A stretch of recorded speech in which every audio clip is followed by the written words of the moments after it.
পর্ব।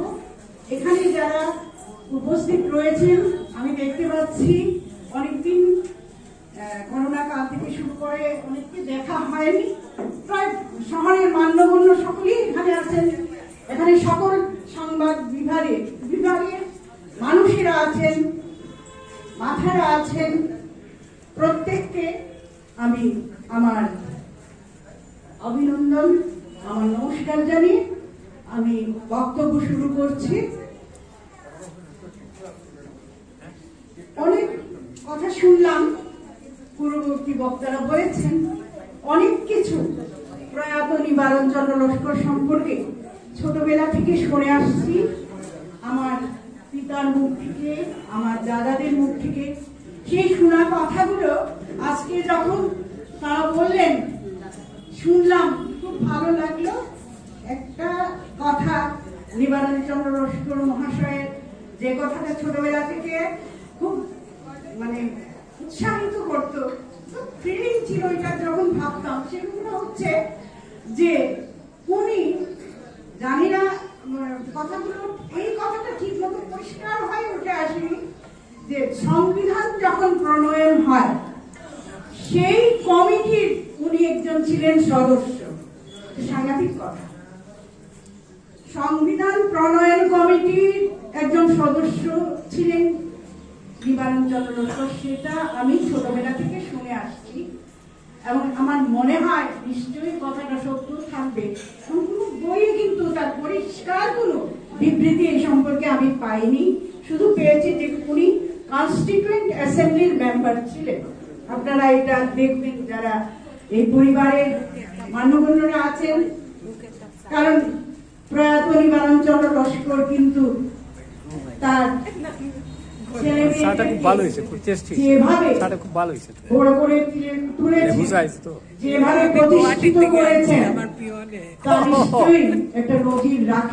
অত্যন্ত সুশৃঙ্খল পরিবার। আমি পাড়ার মেয়ে, সেই হিসাবে আমি এই কথা বলতে পারি এবং বলছি যে ছোটবেলা থেকে দেখতাম যে এত ছেলে মেয়ের পরিবার আমেরিকা থেকে কত সুন্দর ভাবে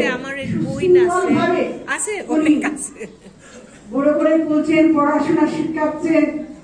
কোন রকম কোন নেগেটিভ সাইড আমরা দেখতে পাইনি উনাদের পরিবারের কোন সদস্যের কাছ থেকে। একটা জিনিস যেটা আমাকে বলতে হবে সেটা হচ্ছে যে উনার যে সমাজ সচেতনতা কি সম্পর্কে, মহিলাদের সম্পর্কে, সেটা আমাকে ছোটবেলা থেকে খুব আকৃষ্ট করতো। যখন পড়াশোনা করতাম গেটে দাঁড়িয়ে দেখতাম রানী লস্কর দিদি যাচ্ছেন, উনি এনসিসি করতে যাচ্ছেন, টাইট ফিট শটার, কাউকে ভয় করছেন না, আমাদেরকে উৎসাহিত করতো। সেই কর্ণাটিকার প্রয়াত নিবারণ চন্দ্র লস্করে তখন উনার যে এই যে দৃষ্টিভঙ্গি, যে সেই যুগে যখন মেয়েরা এই শহরে কিছু কিছু করে উঠছে, বিভিন্ন পোস্টে যাচ্ছে, ডিসি কলেজের প্রফেসর, রানীদি ডিসি কলেজের অধ্যক্ষা ছিলেন, এগুলো জিনিস আমাদেরকে উৎসাহিত করেছে। সবচেয়ে বেশি উৎসাহিত করেছে যে উনি এনসিসির একজন ছিলেন। উনি কার কন্যা? প্রয়াত নিবারণ চন্দ্র লস্করের কন্যা। উনার বড় কন্যাকে এইভাবে প্রতিষ্ঠিত করে, এইভাবে বিভিন্ন জায়গায় পাঠিয়ে এমএ পাস করিয়ে তিনি সমাজকে কি দেখালেন যে মহিলাদেরকে শিক্ষিত করে তোলো, এনসিসিতে পাঠাও, এটা দরকার আছে মহিলাদের স্বাবলম্বীর জন্য, তাদের নিজেদেরকে নিরাপদে রাখার জন্য। আমি তারপরেটাতে যাচ্ছি, সেটা হচ্ছে উনার পুত্রবধূরা কেমন ছিলেন, কিভাবে থাকতেন, কিভাবে ওরা শ্বশুর শাশুড়ি এবং অন্যান্য সকলকে নিয়ে, ভাসুর দেওর ননদ, এত বড় পরিবার কিভাবে দেখি। খুব তো যাতায়াতের ছিল না তখন, আমিও ছাত্রী, ছোট বয়স, কিন্তু দেখতাম সব ছেলের বউয়েরা একসাথে বেরোতেন এবং যখন তারা বেরোতেন কোথাও কোনো জায়গায় যেতেন, মানে নিখিলদার স্ত্রী, নিহারদার স্ত্রী, তার ছোট ভাইদের স্ত্রী, ওরা একসাথে সব জায়গা বেরোতেন। প্রত্যেকের মুখের মধ্যে দেখলাম হাসতে হাসতে ওরা চলতেন।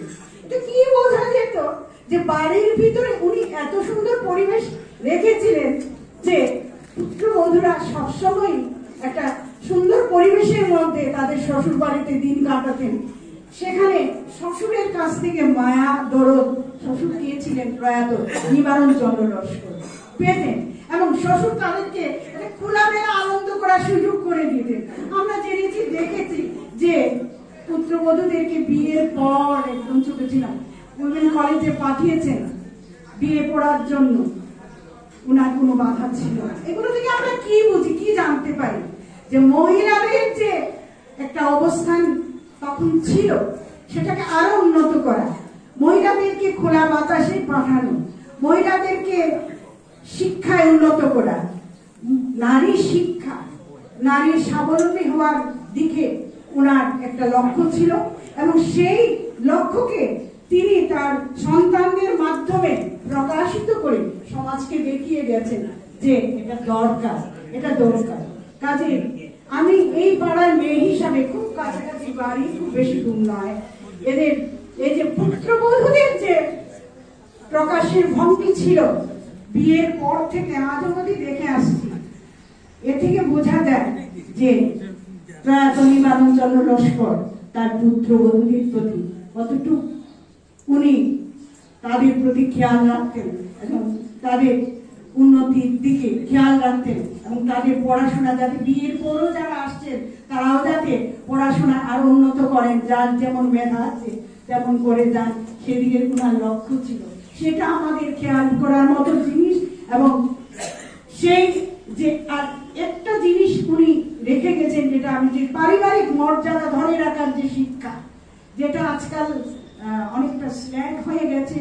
অবিন্যাস মশা একটু খোলামেলা বলেছেন, কিন্তু আমি এতদূর না গেলে অনেকটা ঢিলে দেওয়া হয়েছে। কিন্তু উনি এইটাও পারিবারিক বন্ধনটা, যে তোমরা কালে ভদ্রে যাই হোক, যেখানেই থাকো, তোমাদের বন্ধন কিন্তু তোমরা ঠিক রাখো। সেই বন্ধনের মধ্যে থেকে আমার যে শিক্ষা, আমি যে জীবনধরে যে শিক্ষা, সেই ফুলবাড়ি থেকে চলে এসে এখানে যে স্ট্রাগল করে নিজেকে জীবনে দাঁড় করিয়েছিলাম, আমি এমএলএ হয়েছিলাম, আমি এমপি হয়েছিলাম, একটা বিশেষ রাজনৈতিক দলের সঙ্গে যুক্ত হয়ে আমি নিজেকে প্রতিষ্ঠিত, নিজের মর্যাদা রেখেছিলাম, মান রেখেছিলাম, সেটা উনি ওনার জেনারেট করেছিলেন ওনার সন্তানদের মাধ্যমে।